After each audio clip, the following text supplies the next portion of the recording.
One thing about God's timing is that it is absolutely perfect. And because it's perfect, we need to start jumping when God says to jump, right? We need to stop allowing fear to not allow us to jump, because when we jump, God knows that we're likely to fall, but He knows that His hand is going to be right there to pick us up, right? That's the whole point of faith. We're supposed to jump because He knows He has to catch you. He knows you're not going to make it from this mountain to that mountain by yourself. He knows that. But He knows that His hand's going to be right there. That's why He tells you to jump. And God gave me this analogy of a bus route, and how He gives every single one of us, our journey with God is basically like a bus route. And when God says to get on that bus at 3:30, because that bus is coming at 3:30, and He wants you to be prepared and ready at 3:25 and be at that bus stop waiting, that's because He knows that you have to get on that bus at 3:30. If you start creating these fears of, what if I get on this bus and this is the wrong bus? What if I get on this bus and I end up at the wrong destination? What if I get on this bus and the driver is actually a crazy person? What if I get on this bus and I see somebody I don't like? What if I get on this bus and somebody attacks me? What if I get...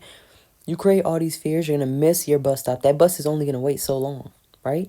The opportunity is only going to be open for that long. And by all means, the promise is going to keep coming. The blessings are going to keep coming. There's still going to be opportunity that's going to come up in the future for it. Same with the bus. The buses don't stop. The bus route does not stop, right? But you're delaying it. The more that you create these fears of like, but what if I jump and I miss? What if I jump and I don't make it? What if I jump and it doesn't work out? What if... You have to stop doing that. And God gave me an example before. I talked about this before, but again, God brings up the same message at some points in life.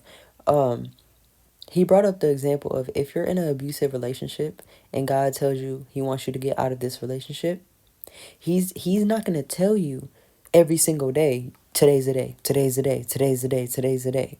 Certain situation, He tells you to wait, right?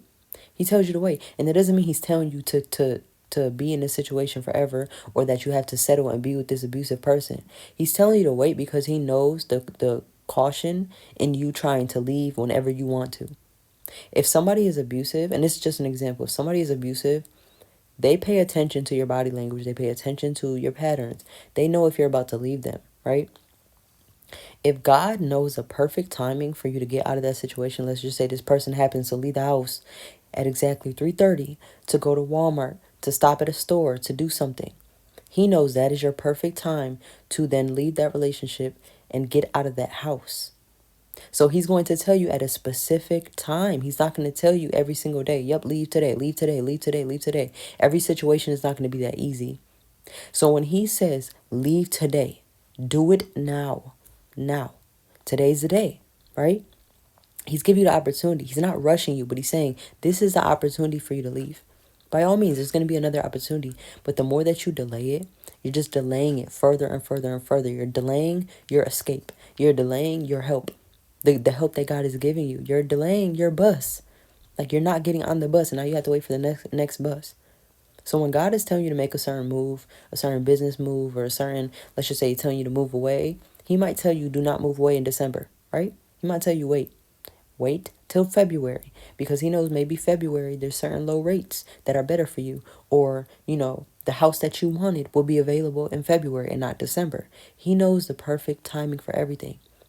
And sometimes we think that because God isn't telling us to do it every single day, that it's like, oh, God is changing His mind, or He's not telling us to do it anymore.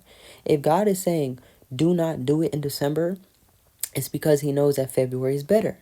If He's saying do not do it today, it's because He knows down the line there is an opportunity for you to get out in the best way possible.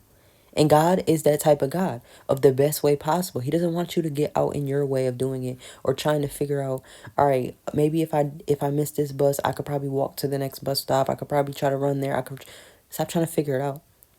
He's saying the bus is coming at 3:30. Get on the bus. Stop creating fears. He's saying move away in February. Stop creating this backup plan, trying to move away in December, because you're going to find yourself stuck because you're trying to lean on your own understanding. He's telling you the perfect time for a reason. If you're in an abusive relationship, He's going to tell you, all right, don't leave today. He might come the next 2 days. Leave now.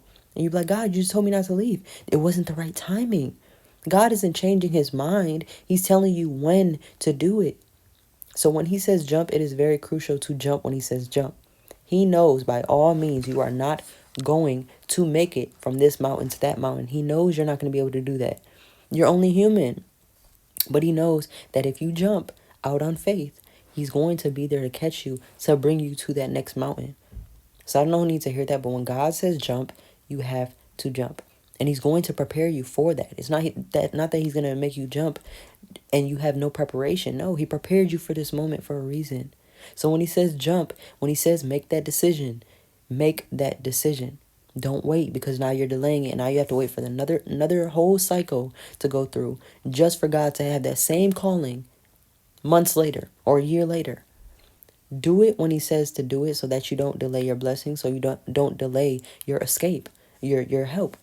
I don't need to hear that, but again, take that back to God, pray on that, and jump when he says jump.